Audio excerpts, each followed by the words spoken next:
Sodom'u hem Gomorra'yı yok eder.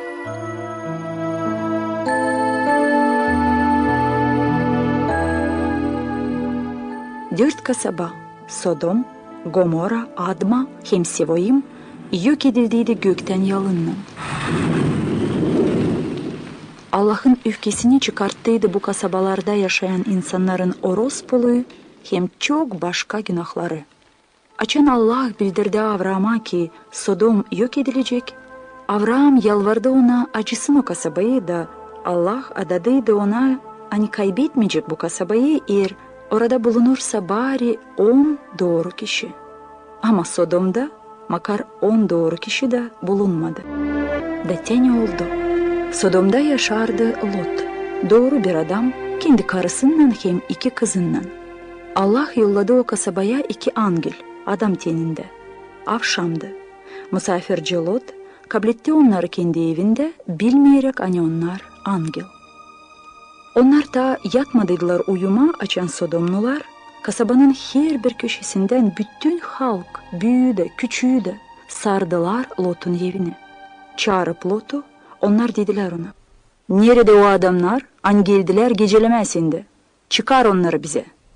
Lot, açın çıktı onlara kilitledi ardından kapıyı da dedi, "Kardeşlerim, yapmayın bu adamlara kötü bir şey.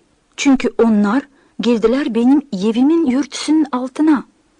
Ama öbürler dediler, "Sen kendin burada yabancıysın. De istersin karar alma mı? Şimdi biz sana yapacağız daha beter ne kadar onlara." Sodomlular başladılar yaklaşma Lot'a niyetlenerek kırma kapıyı.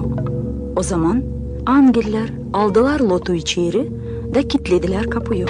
Hem hepsini kapı yönünde duranları, küçüğünü de büyüğünü de onlar kör ettiler. Angeller dediler Lot'a, "Biz kaybedeceğiz bu yeri. Niçin deniz sahibi görer ne kadar büyük burada yaşayan insanın fenalıkları." Onlar tuttular ellerinden Lot'u, onun karısını hem 2 kızını da çıkardılar kasabadan dışarı. Angellerin birisi dedi Lot'a, "Bakma geri, kaç bayırlara ölmeyesin deyini." Güneş artık kalktıydı açan Lot geldi sigara.